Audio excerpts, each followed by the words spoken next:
오늘은 사도행전 강의 44번째 시간으로 구원과 구원에 합당한 삶이라는 제목으로 하나님 말씀을 선포하도록 하겠습니다.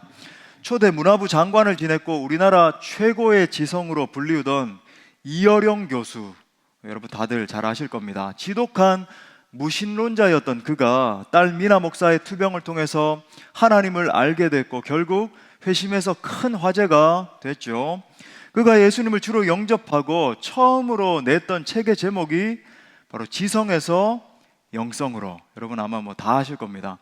또 이재철 목사님과 만나서 대담했던 내용이 책으로 나왔는데 그 제목이 지성과 영성의 만남이었어요.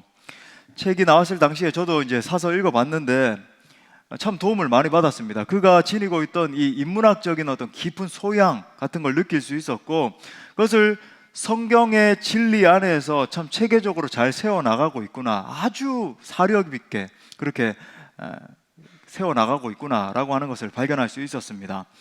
그가 낸 책의 제목들과 같이 바른 영성은 반드시 바른 지성과 함께 가야 되는 거예요.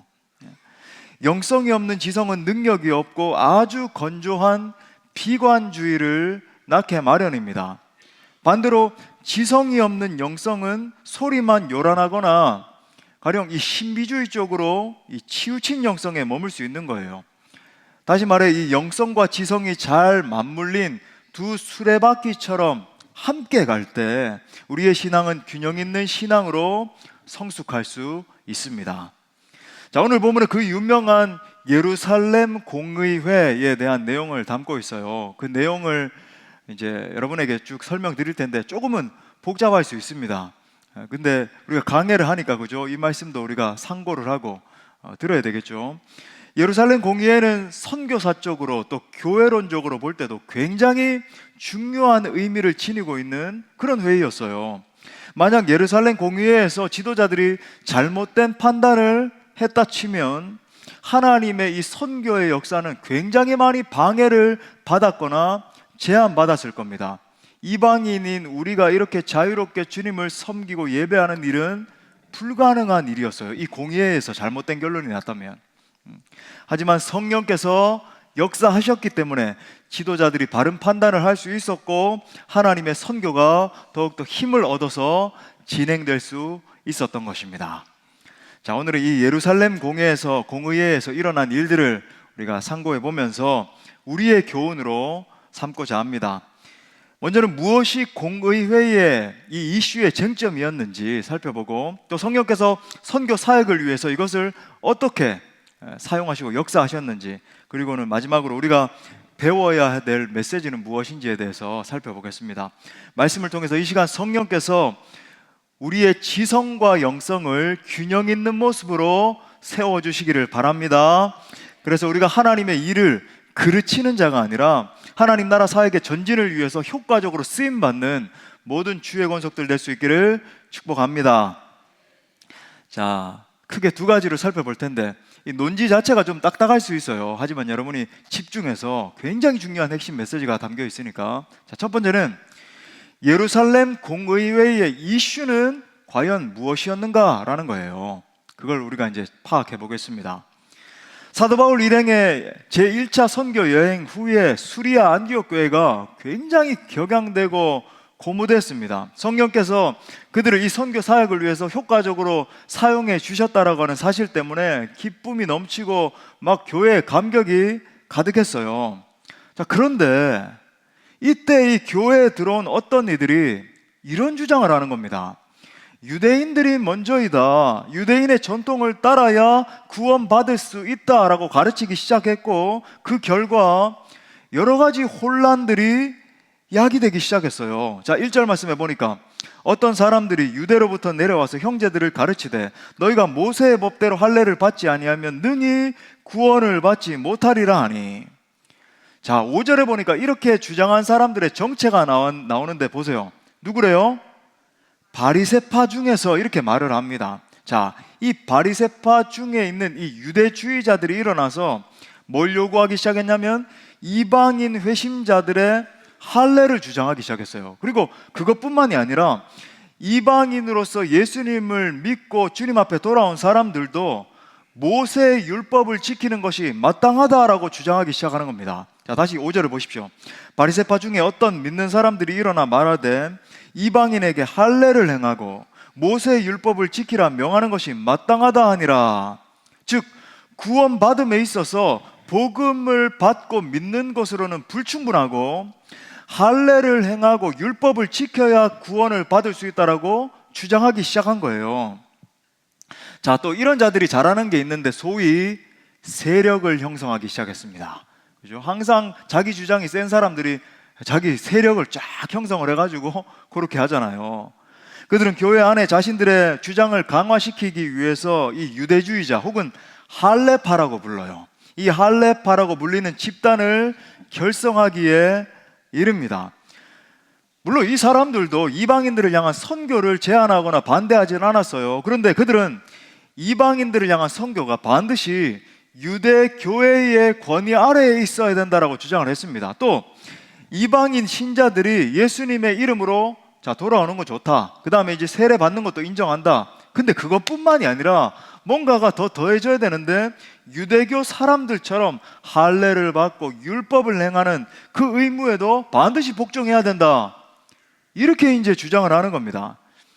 쉽게 말해 보십시오. 이방인들이 크리스천이 되는 건 좋아요. 아이고 당신들도 돌아오십시오. 우리 환영합니다. 하지만 한 가지가 더 첨부돼야 되는데 유대인의 율법을 다 지켜야지만 진짜 크리스천이 된다라고 주장을 하는 거예요.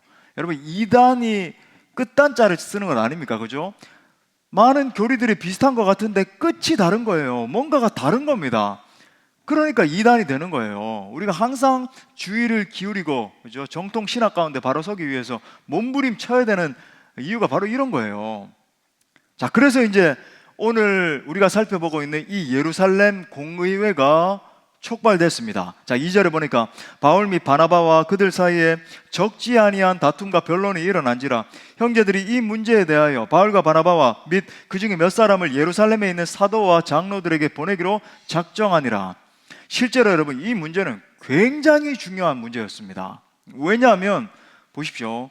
이 공의회에서 어떤 판단이 내려지느냐에 따라서 구원의 길이 완전히 바뀌는 거예요.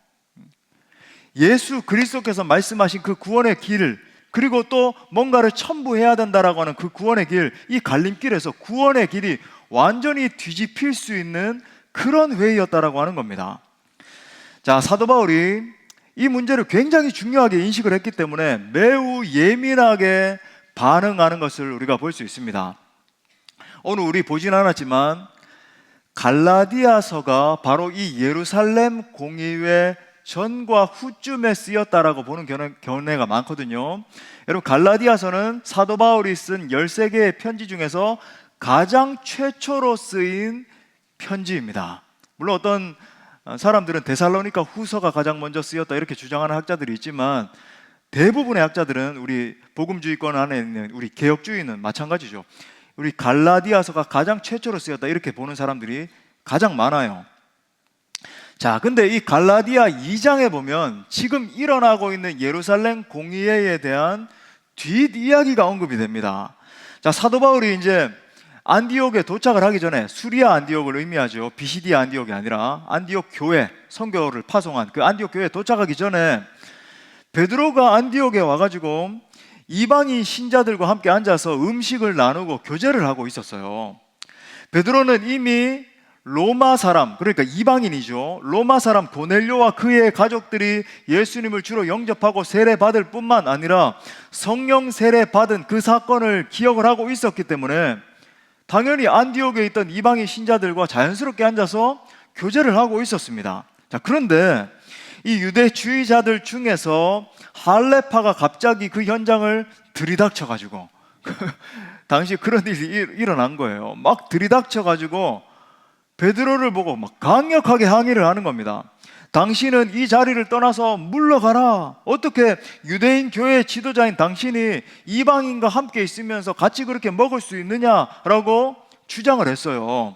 그때 유대주의자들이 너무 강력하게 항의를 하니까 베드로가 화평을 위해서 잠시 뒤로 물러갔습니다. 그런데 바울은 그 장면을 보면서 베드로에게 당신은 위선을 행한 것이다 라고 막 강력하게 지적을 했어요. 왜냐하면 바울이 볼 때 베드로가 어떠한 신앙의 확신 때문이 아니라, 그죠? 교회 전체의 상황, 신앙의 확신을 가지고 그런 교리적인 측면에서 그걸 붙들고 한 게 아니라 두려움 때문에 그렇게 회피를 했다라고 지적을 한 거예요. 베드로 자신이 유대인의 사도이고 예수님의 수제자이며 교회의 최고 리더 중 한 명인데 이방인과 같이 식사한 것이 알려지면은 자기가 곤란을 당할까봐 비겁하게 그 자리를 피했다라고 사도 바울이 그렇게 본 거예요. 자, 여기서 우리가 사도 바울이 분노한 이 분노의 본질을 아는 것이 필요합니다. 그는 당시 이 상황 속에서 개인적으로 어떤 개인의 감정의 불쾌함을 느껴가지고 그렇게 분노한 게 아니에요. 지금 이 전체 상황을 살펴볼 때에 복음의 진리가 훼손되고 있다라고 하는 사실 때문에 지금 사도 바울이 분노한 겁니다. 만약 베드로의 이 회피한 행동 때문에 유대주의자들의 행동에 더 큰 공신력이 생기게 되면은 앞으로 온 열방을 향한 복음 전파에 큰 저해가 될 것을 바라보면서, 왜냐하면 베드로가 지니고 있는 이 상징적인 의미가 굉장히 크잖아요. 예수님의 수제자이고 예루살렘 교회의 그죠? 지도자 중에 한 사람이었습니다. 그렇게 복음에 큰 저해가 될 것을 바라보면서 지금 사도 바울이 분노하고 있는 거예요. 여러분 잘 따라오고 계십니까? 예. 1부 예배 때는 여러분 2부 예배에 계신 분들이 더 총명한 것 같아요. 잘 따라오고 계시는 것 같아요. 자, 그래서 사도 바울이 지금 이 모든 예루살렘 공회에서 일어나고 있는 사건을 염두하면서 언급을 하면서 결론적으로 이렇게 못 박습니다. 자, 갈라디아서 2장 16절에 보니까, 자, 갈라디아서가 지금 이런 정황 가운데 나온 거예요. 사람이 의롭게 되는 것은 율법의 행위로 말미암음이 아니요 오직 누구를 믿음으로? 예수 그리스도를 믿음으로 말미암는 줄 알므로 우리도 그리스도 예수를 믿나니 이는 우리가 율법의 행위로서가 아니라 그리스도를 믿음으로써 의롭다함을 얻으려 함이라. 율법의 행위로서는 의롭다함을 얻을 육체가 없느니라. 이렇게 결론을 내고 있는 겁니다. 무슨 우리가 착한 일을 완벽하게 해서 공덕을 열심히 쌓아서 구원받는 게 아니라고 하는 거예요. 오직 예수 그리스도를 믿음으로 구원받는 것이다 라고 하는 진리를 땅땅땅 못 박은 겁니다. 또한 우리도 오직 믿음을 통해서 구원받는 것과 마찬가지로 저 이방인들도 오직 믿음 안에서 우리와 한 형제 자매된 이 공동체라고 하는 것을 선언하고 있는 거예요. 심지어 사도 바울은 할례와 율법을 구원의 방편으로 보는 자들은 그리스도와 상관없는 자라고까지 선언을 합니다. 갈라디아 5장 3절부터 4절을 보니까 내가 할례를 받는 각 사람에게 다시 증언하노니 그는 율법 전체를 행할 의무를 가진 자라. 율법 안에서 의롭다함을 얻으려 하는 너희는 그리스도에게서 끊어지고 은혜에서 떨어진 자로다. 어떤 이가 할례를 주장한다라고 하면은 그는 마땅히 율법도 완벽하게 지켜내야 된다는 거예요. 맞잖아요. 할례를 주장하면 율법까지 지켜야 된다는 건데 그건 율법 어느 부분만 지키고 부분만 이렇게 지키지 못하고 그래서는 안 된다. 완벽하게 율법을 지켜야 구원받을 것 아니냐. 그것이 원천적으로 절대적으로 불가능하기 때문에 그렇게 주장하는 사람은 근본적으로 예수님에게서 떨어진 자라고 하는 겁니다. 지금 사도 바울이 선포하고 있는 진리가 얼마나 중요한 진리인지 모릅니다. 많은 사람들이 은혜로 구원받습니다 선포하면은 아멘 아멘 하다가 다시 율법으로 돌아가는 것을 봐요. 제가 우리 한국 교회 한국 사람들의 성향 그리고 우리가 그죠? 어떤 공자 맹자 어떤 그런 사상에 익숙하잖아요. 좀 이렇게 율법적이고 그런 걸 어떤 지켜야지만 구원에 당도할 수 있다. 어떤 유교식의 사고방식을 가지고 있다 보니까 뭔가를 지켜야지 안정감을 느끼는 그게 학습화되어 있는 겁니다. 당신의 행위로 구원받는 게 아니라 오직 예수 그리스도를 주로 믿음으로 완전한 구원을 받습니다. 더 이상 필요 없습니다. 선포하면 아멘 아멘 믿습니다 합니다. 그래놓고 조금만 시간이 지나가면 율법을 지킴으로 구원을 받아야 된다는 생각을 다시 짊어지고는 불안해하고 힘들어하는 거예요. 여러분, 그것은 어떤 이치와 같은지 아십니까? 예수님께서 십자가와 부활로 이루신 완전한 의를 믿지 못하기 때문이에요. 뭔가 내가 더해서, 그러니까 아직까지 자기 의가 살아있기 때문에, 예수님의 완전한 의를 믿지 못하고 자기 의를 신뢰하기 때문에 그런 결과가 촉발되는 겁니다. 그러니까 가만히 보면 율법적인 신앙인들이 있어요. 율법적인 신앙인들이 지닌 공통적인 특징이 뭐냐면, 자기의 어떤 기준이 무너지면 분노합니다. 자기 스스로에게 분노해요. 그리고 그 율법을 지키지 않고 있는 옆에 있는 성도를 바라보면서도 분노합니다. 그러니까 이런 성도들을 바라보면 자유함이 없어요. 기쁨이 없어요. 신앙생활을 오래 했음에도 불구하고 굉장히 막 자기 이 율법적인 사고 안에 갇혀가지고 낑낑대면서 예수 그리스도 안에 있는 자유를 누리지 못합니다. 다른 사람도 정죄하고. 여러분, 이러한 신앙을 가지고 있으면 아무리 오래 믿었다 할지라도 확신이 없고 참된 평강을 누릴 수가 없어요. 일전의 일인데 어떤 오랜 시간 동안 신앙생활한 그런 분이 저를 찾아왔습니다. 목사님, 제 안에 자유가 없습니다. 구원의 확신이 없습니다. 왜? 그 구원의 근거를 예수 그리스도께 두는 게 아니라 자기 안에 두고 있으니까. 내가 많은 죄를 범했기 때문에, 내가 이렇게 의를 행하지 못하고 있기 때문에. 여러분, 그 누가 우리 자신의 의로 구원받을 수 있는 사람이 있겠습니까? 사도 바울은 베드로에게 이 진리에 대해서 단도직입적으로 지적을 했어요. 다행인 것은 예루살렘에 다시 도착하기 전 베드로도 자신의 잘못을 인정하고 이 진리에 대해서 다시 받아들인다는 사실입니다.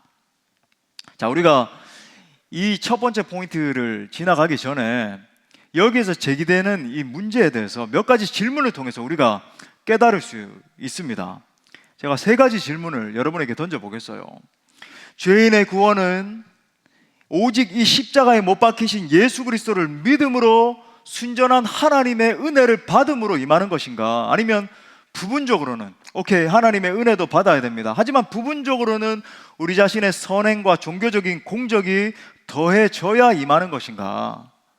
또 내가 하나님 앞에서 의롭다함을 받는 것은 오직 믿음에 의한 것인가? 아니면 믿음과 행위, 은혜와 율법, 예수님과 모세의 혼합에 의한 것인가?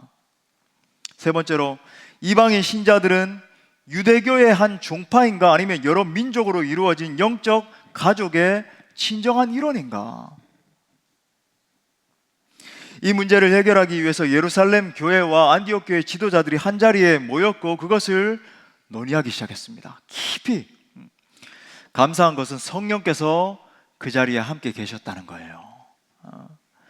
이처럼 교회와 사역적 문제를 해결하기 위해서는 여러분, 성령님이 개입하셔야 됩니다.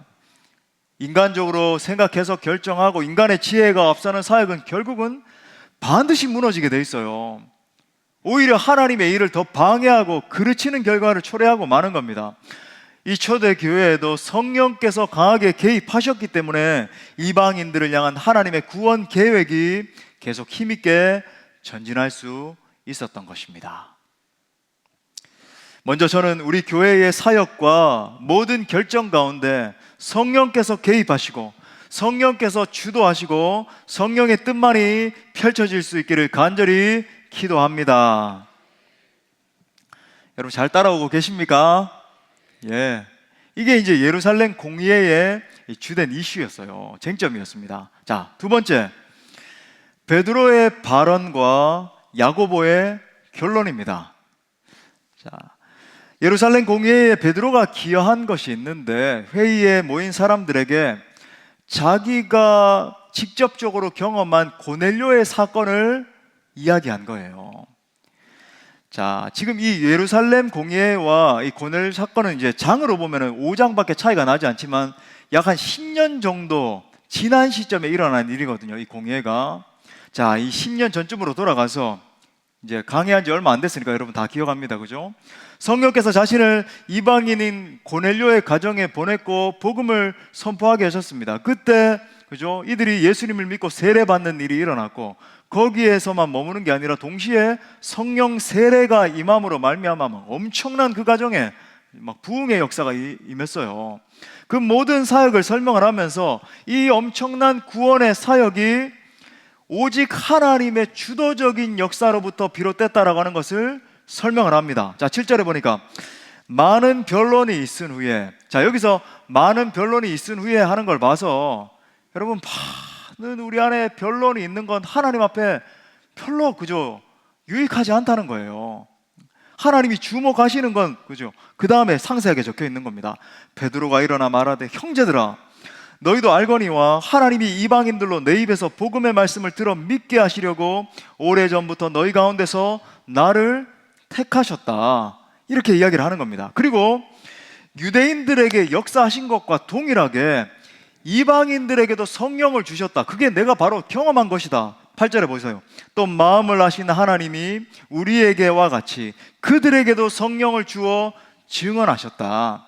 자, 더 나아가서 하나님은 유대인들만 특별하게 보시는 것이 아니고 이방인들이나 유대인이나 차별하지 아니하시고 똑같이 보신다라고 증언을 합니다. 9절, 믿음으로 그들의 마음을 깨끗이 하사 그들이나 우리나 어떻게 하셨대요? 차별하지 아니하셨느니라. 고넬료의 가정에 임한 이 엄청난 성령의 역사를 보면서 베드로가 현장에서 놀라서 했던 그 고백의 말이 딱 기억이 납니다. 그죠? 자, 사도행전 10장 34절부터 35절 우리 같이 읽어봐요. 시작. 베드로가 입을 열어 말하되 내가 참으로 하나님은 사람의 외모를 보지 아니하시고 각 나라 중 하나님을 경외하며 의를 행하는 사람은 다 받아시는 줄 깨달았도다. 아멘. 즉 하나님은 유대인이나 이방인이나 차별이 없으신 분이라는 거예요. 더불어 유대인이나 헬라인이나 모든 민족의 사람들이 한 공동체로 교제할 수 있는 이유는 어떤 외모라고 했는데 이건 뭐 우리의 생김새 이걸 말하는 게 아니라 외적인 어떤 정결의식, 유대인들은 이런 정결의식을 행하고 너희는 행하지 않으니까 차별이 있다, 이런 게 아니라, 그것 때문이 아니라 예수 그리스도의 보혈의 능력으로 인한 내적인 정결함 때문이다 라고 하는 것을 선포하고 있는 겁니다.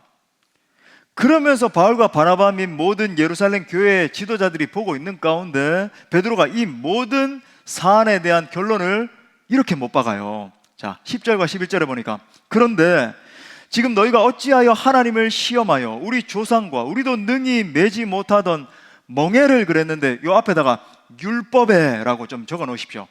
율법의 멍에를 제자들의 목에 두렸느냐. 그러나 우리는 그들이 우리와 동일하게 주 예수의 은혜로 구원받는 줄을 믿노라 하니라. 자, 유대인과 이방인 사이에 차별이 있을 수 없고 모두가 오직 예수 그리스도를 믿을 때 구원받는다는 거예요. 그런데 가만히 보면 이 말이 아까 사도 바울이 갈라디아서에서 이것을 염두에 두고 이 모든 사안을 염두에 두고 결론을 내린 메시지와 똑같다는 것을 볼 수 있습니다. 그러니까 사도 바울이 선포한 그 메시지를 베드로가 기억을 하고 있다가 거의 반복하고 있다는 것을 보게 돼요. 자, 다시 보세요. 갈라디아 2장 16절 상반에 보니까 사람이 의롭게 되는 것은 율법의 행위로 말미암음이 아니요 오직 예수 그리스도를 믿음으로 말미암는 줄 알므로 우리도 그리스도 예수를 믿나니. 지금 베드로가 내고 있는 결론과 똑같죠? 예. 무슨 말입니까? 성령께서 역사하시자 지도자들의 마음이 한 마음으로 묶인 거예요. 이 지도자들의 마음 가운데 한 마음을 부어주셔서 교리적으로 하나의 체계를 이루게 하셨고 앞으로 선교사적으로 선교의 역사 가운데 그리고 교회들이 세워지는 가운데 막힘이 없도록 간섭하신 겁니다. 이게 여러분 놀라운 역사인 거죠. 이어서 이제 더 중요한 내용이 나옵니다. 예루살렘 교회의 담임 목사였던 야고보가 일어나서 이 모든 논의들 그리고 베드로가 했던 모든 말들까지도 다 사안을 정리를 해요. 자, 여기 나오는 야고보는 예수님의 육신의 동생이자 야고보서를 기록한 그 야고보입니다. 그러니까 예수님의 12 제자 중에 하나인 사도 야고보는 이미 죽었잖아요. 그죠? 이 말을 하는 야고보는 다른 야고보예요. 사도 야고보가 아니라 예수님의 동생이고 야고보서 기록한 그 야고보, 예루살렘 교회 담임 목사입니다. 딱 일어나서 권위를 가지고 이 모든 상황에 대해서 정리하기 위해서 이제 스피치를 시작하는 거예요. 자, 14절부터 15절에 보면은 방금 시므온 그랬는데 이 시므온은 이제 시몬의 히브리식 표현이에요. 그러니까 베드로를 말합니다. 이 시몬 베드로가 한 말은 구약의 선지자들을 통해서 이미 예언된 것이라고 이야기를 해요. 자, 이어지는 16절과 17절 말씀은 구약 성경 아모스 9장 11절과 12절 말씀을 인용한 말씀이거든요. 자, 다시 말해서 베드로가 경험한 것이 성경의 내용과 일치하는 것이라는 것을 지금 야고보가 선포하고 있는 겁니다. 자, 여기서 우리가 굉장히 중요한 한 가지 교훈을 빠뜨릴 수 없어요.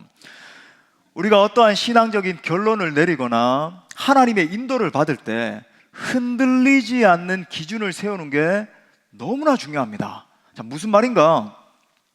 우리가 기도를 하다가 하나님으로부터 어떤 감동을 받을 수도 있고 뭐 꿈이나 환상을 통해서 하나님이 뭔가를 보여주실 때도 있어요. 그렇잖아요, 그죠? 하지만 여러분, 우리의 어떤 개인적인 체험이나 감동 같은 것들이 반드시 기록된 하나님의 말씀의 원리와 일치해야 된다는 거예요. 야고보는 이 부분을 정확하게 짚어내고 있는 겁니다. 우리가 예수님을 믿고 성령을 받은 뒤에 하나님의 세미한 음성을 들을 수도 있고 마음에 깊은 감동을 느낄 수도 있어요. 또 뭐 기적의 역사 같은 것들을 체험할 수도 있습니다. 하지만 그 모든 것을 어떠한 개인의 느낌이나 개인의 취향에 따라 판단해서는 안 된다는 거죠. 반드시 우리의 믿음의 근거인 하나님의 말씀의 검증을 받아야 된다는 거예요. 그리고 하나님의 말씀의 원리에서 벗어나는 것이면 내가 아무리 신비한 체험을 했다 할지라도 가감 없이 여러분 버릴 수 있어야 되는 거예요. 지금 야고보는 베드로의 간증을 이렇게 쭉 듣는 가운데서 약 750년 전에 미리 선포된 아모스의 예언을 떠올리게 된 겁니다. 지금 야고보 안에 굉장히 풍부한 하나님의 말씀이 차 있으니까, 그죠? 간증을 들을 때 이것이 750년 전에 아모스가 한 그 예언과 굉장히 일치하는구나 라고 하는 것을 바로 알 수 있었던 거죠. 그리고 그 예언의 원리가, 그죠? 지금 이 말씀과 들어맞는 겁니다. 보세요. 자, 17절. 그 아모스의 예언이에요.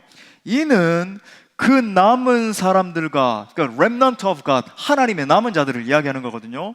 남은 사람들과 내 이름으로 일컬음을 받는, 그죠? 이 말은 뭐냐면 하나님의 백성이 되는 그 모든 유대인들이래요, 이방인들이래요. 지금 아모스가 예언할 당시에는 이방인들에게 복음이 선언되는 때가 아닙니다. 전혀 그것에 대해서 알 수도 없고 오직 이스라엘 백성들만, 그죠? 유대인들만 복음이 적용되는 줄 알고 있던 그 시대인데 바로 그때 이방인들로 주를 찾게 하려 함이라 라고 하는 예언이 선포된 거죠.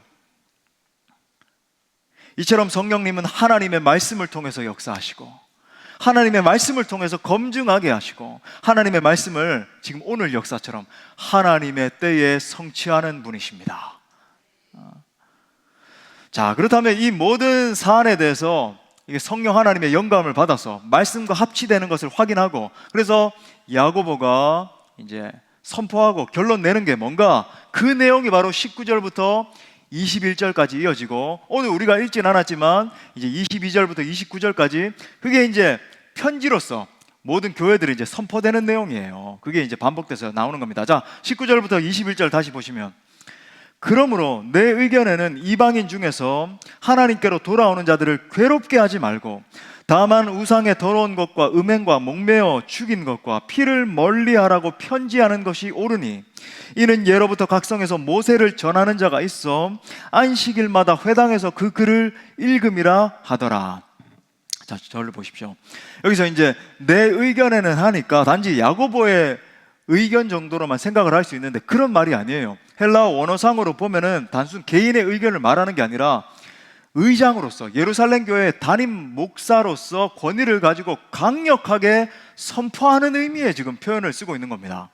자, 야고보가 결정적으로, 그죠?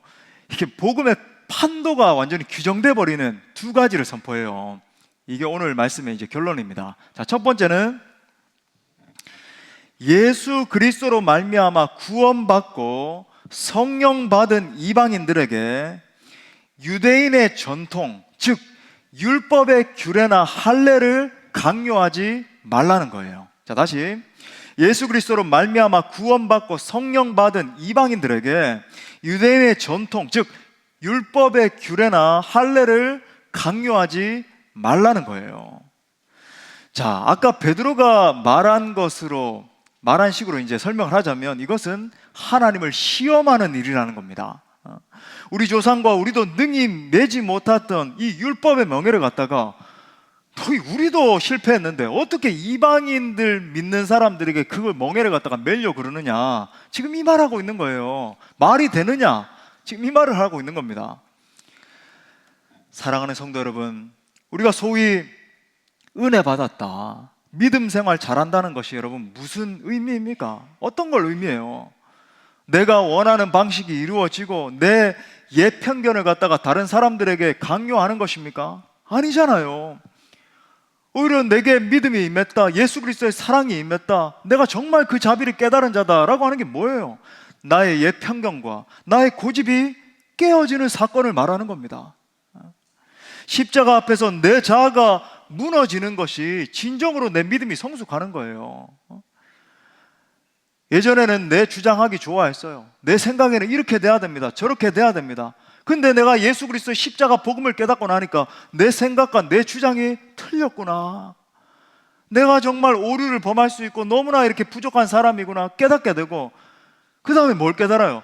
나도 내가 매지 못하는 이 멍에를 갖다가 다른 사람들에게 매려고 그렇게 했구나, 정죄하고 판단하고, 그죠? 이걸 깨닫는 겁니다. 그런 의미에서 우리의 신앙이 성장할수록 일어나는 일은 뭐냐면 다른 사람을 용납하는 그릇이 커지는 거예요. capacity, 그죠? 가슴이 넓어지는 거죠. 커지는 겁니다. 예전에는 형제의 실수나 잘못을 용서하지 못하는 사람이었어요. 그런데 내게 부어진 그리스도의 사랑을 깨달으면 깨달을수록 다른 사람들의 허물과 실수를 용납하고 감싸는 사람으로 변하는 겁니다. 어떻게 그럴 수 있습니까? 허물투성이인 자신이 예수 그리스도 앞에서 어떠한 용납을 받은 사람인지 진정으로 알기 때문이에요. 내가 어떤 사랑을 받았는데, 그죠? 지금 베드로와 야고보도 사실은 지금 이 결론과 정반대로 생각하던 사람들 아닙니까? 유대주의자들의 주장과 같이 이방인들에게 복음이 적용된다, 그건 있을 수 없는 일이다, 이것은 우리 유대인들만 선택받은 백성들인데, 우리가 이스라엘 혈통인데 있을 수 없는 일이다. 또 더 나아가서 이방인들에게 성령이 부어진다고, 그것은 절대 있어서는 안 된다라는 편협한 생각에 갇혀있던 자들이었어요.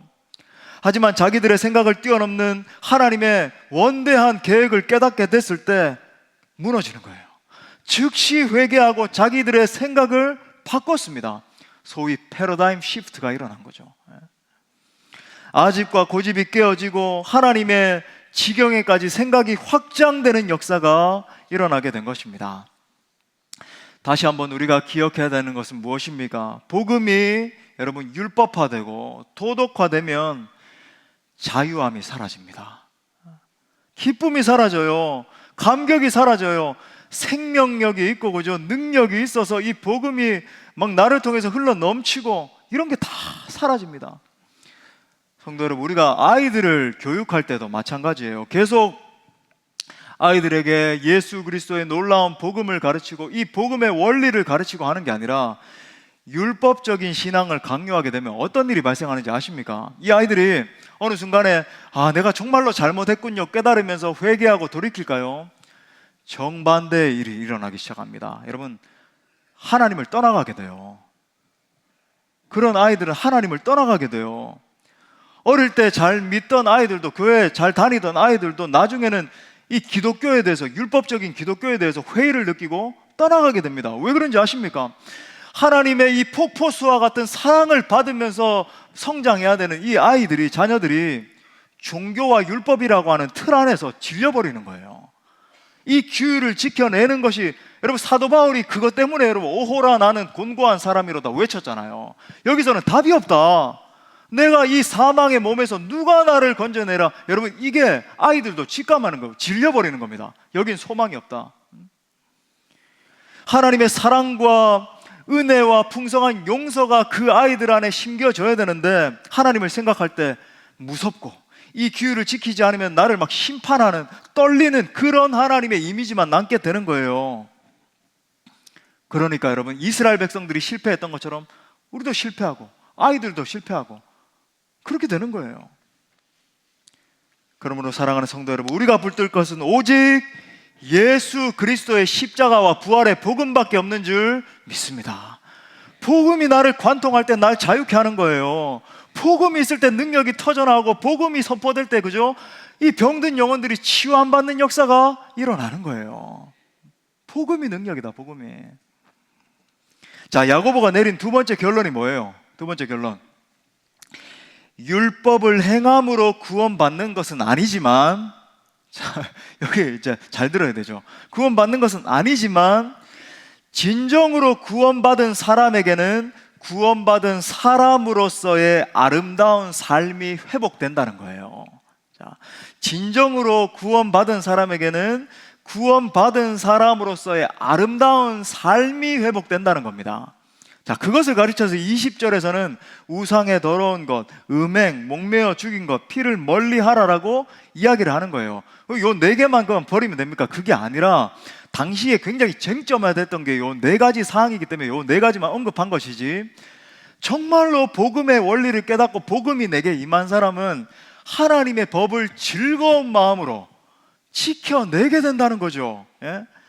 우리에게 진정으로 복음이 임하고 이 복음이 내 심령을 수술하게 되면, 그죠? 율법의 멍에에 매여가지고 이거 지켜야 돼, 안 지키면 죽어, 이런 게 아니라 기쁜 마음으로 자발적으로, 아, 내가 하나님의 법을 즐거워하고 이것을 묵상하게 되고 그 법에 따라서 살고자 하는 그런 놀라운 열매들이 맺혀지게 되더라는 거예요. 자, 다시 정리를 하자면, 행동을 바꿨기 때문에 구원받는 것이 아니라 예수 믿음으로 구원받고 그에 따라 점차 행동이 바뀐다는 거예요. 여러분, 이것이 바로 성화의 본질입니다. Sanctification. 주 성령께서 나를 점점 변화시켜 가시는 거죠. 우리가 이제 율법적인 복음을 전하면 어떤 메시지를 선포하게 될까요? 아니, 예수 믿는 사람이 아직도 술 못 끊었습니까? 아직도 담배 피고 있어요? 이렇게 접근을 하면 이제 이게 율법적인 가르침이 되는 거예요.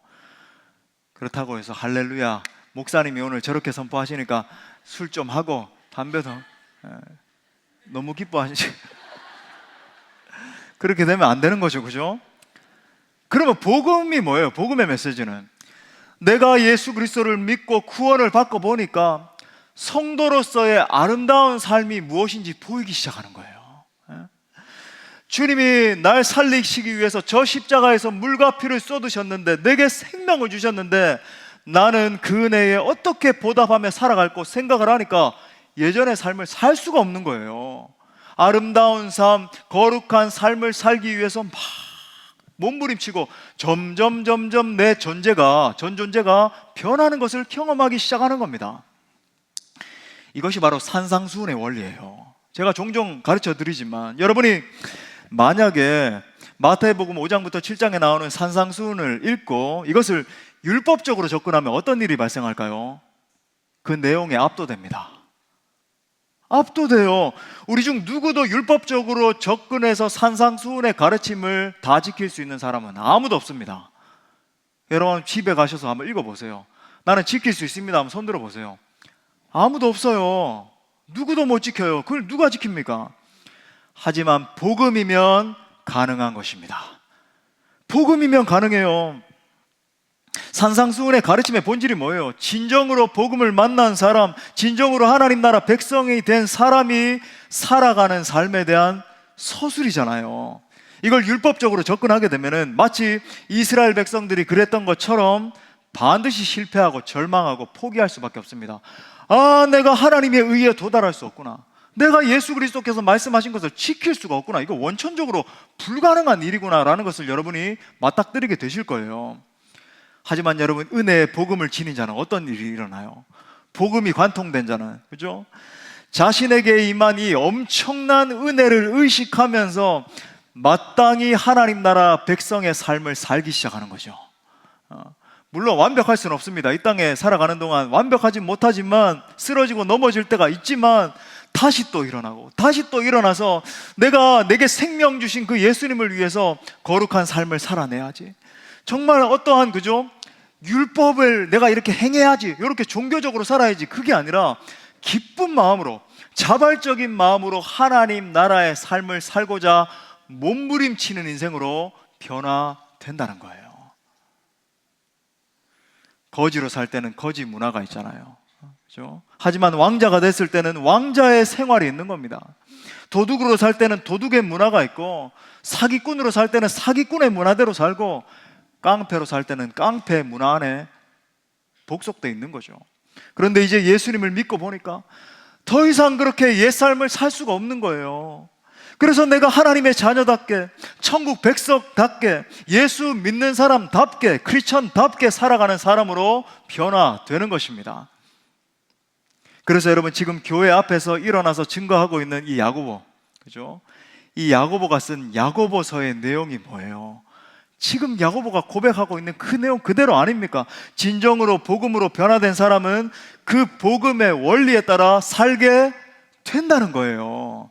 그러니까 야고보서는 여러분 핵심 뭐냐면 행함의 복음이 아니라 이 내용이에요. 복음을 진짜 경험한 사람은 그 복음의 원리대로 살게 되더라.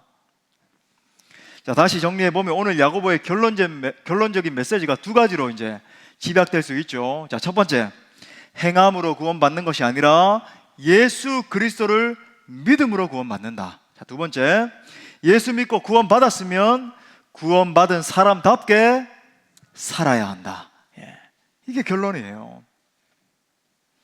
예수님을 믿음으로 구원받은 성도 여러분, 정말 구원받으셨습니까? 예. 저는 여러분 안에도 이 두 가지 원리가 확실하게 새겨질 수 있기를 바랍니다. 여러분은 여러분의 의가 아니라 예수 그리스도의 의로 구원받은 거예요. 그러므로 진정으로 복음 안에서 성장하는 자는 세월이 가면 갈수록 자기의 고집과 자기의 편견과 아집을 깨뜨리게 돼요. 나아가 복음에 합당한 생활이 있다는 것을 기억합시다. 예수 믿음에도 불구하고 여전히 과거의 죄악의 문화, 내 혈기의 문화, 그렇죠? 아집, 음행, 더러움 가운데 사로잡혀 살 수 없다는 것을 여러분 기억합시다. 그러므로 여러분 모두가 복음의 능력에 사로잡히고 그 복음으로 말미암아 변화된 성도들 다 되시기를 축복합니다. 말씀의 결론을 맺겠습니다. 이 모든 것을 종합을 하자면 우리가 오늘 살펴본 이 예루살렘 공의회 때문에 복음이 복음으로 지켜질 수 있었습니다. 먼저는 이 공의회에 성령께서 간섭하셨기 때문에 지금 우리가 이 생명의 복음을 자유함과 담대함으로 믿을 수 있는 거예요.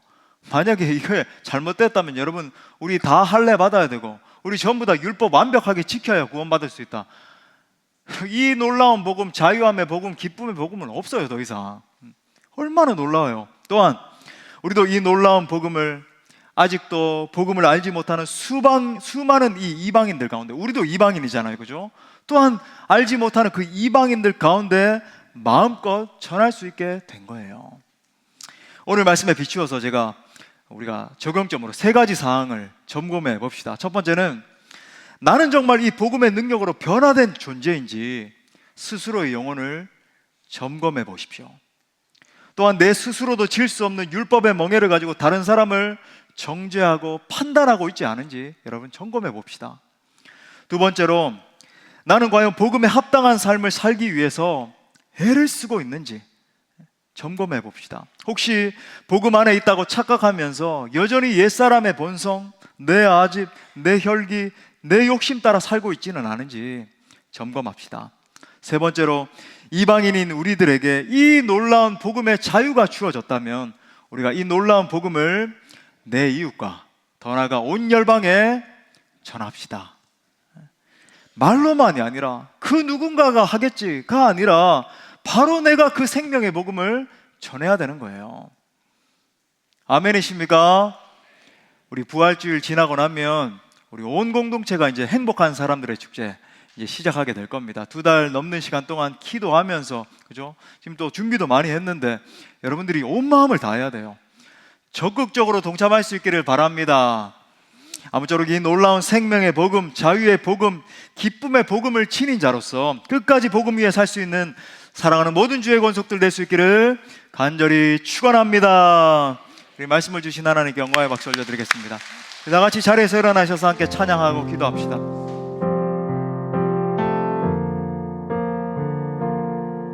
모든 이방인들에게 임한 이 놀라운 복음 우리 선포합시다. 세상 모든 민족이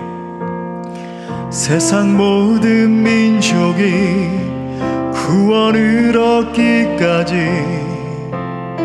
쉬지 않으시는 하나님, 주의 심장 가지고 우리 이제 일어나 주 따르게 하소서. 세상 모든 육체가 주의 영광 보도록 우릴 부르십니다. 우릴 부르시는 하나님, 주의 손과 발 되어 세상을 치유하며 주 섬기게 하소서. 물이 바다 덮음같이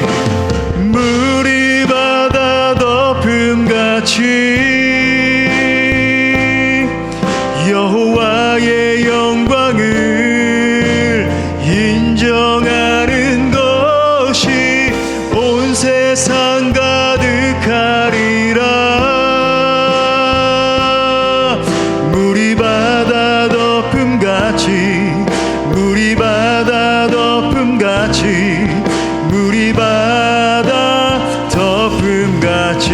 한 번 더 고백합시다. 세상 모든 민족이 구원을 얻기까지 쉬지 않으십니다. 쉬지 않으시는 하나님, 주의 심장 가지고 우리 이제 일어나 주 따르게 하소서. 세상 모든 육체가 주의 영광 보도록 우릴 부르시는 하나님, 주의 손과 발 되어 세상을 치유하며 주 섬기게.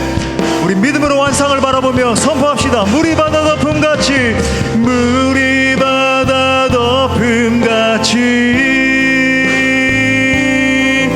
여호와의 영광을 인정하는 것이 온 세상 가득하리라. 물이 바다 덮음같이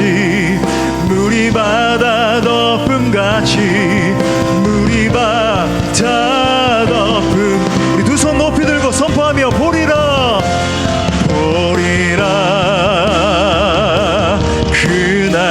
그날에 주의 영광 가득한 세상 우리는 듣게 되리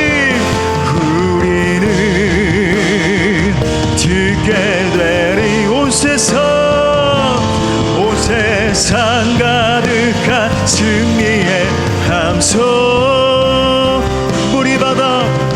물이 바다 덮음같이 여호와의 영광을 인정하는 것이 온 세상 가득하리라. 물이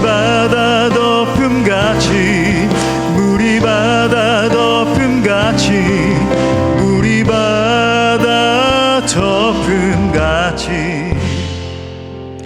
이 시간 먼저 말씀 붙들고 기도할 때 우리의 구원은 오직 예수 그리스도를 진심으로 믿음에 달려있음을 기억합시다.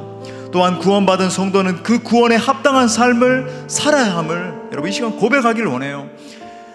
누구든지 예수 그리스도 안에 있는 자에게는 이방인이든 유대인이든 온 세계의 어떤 인종이든 영원한 생명이 주어지고 그 생명의 능력이 우리 성도를 성도답게 살게 하는 거예요.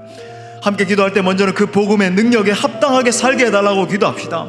나가 이 놀라운 생명의 복음을 만방에 전하는 사명을 감당하겠다고 결단하며 기도합시다. 살아계신 하나님, 우리에게 생명의 복음, 자유의 복음을 주심에 감사드립니다. 이가 다시 한번 복음의 능력으로 나를 새롭게 하여 주옵소서. 그래서 내 삶을 통하여 복음을 살아내고 복음을 나타내고 복음을 증거할 수 있도록 내게 능력을 더하여 주옵소서. 합심해서 한번 기도합시다. 주여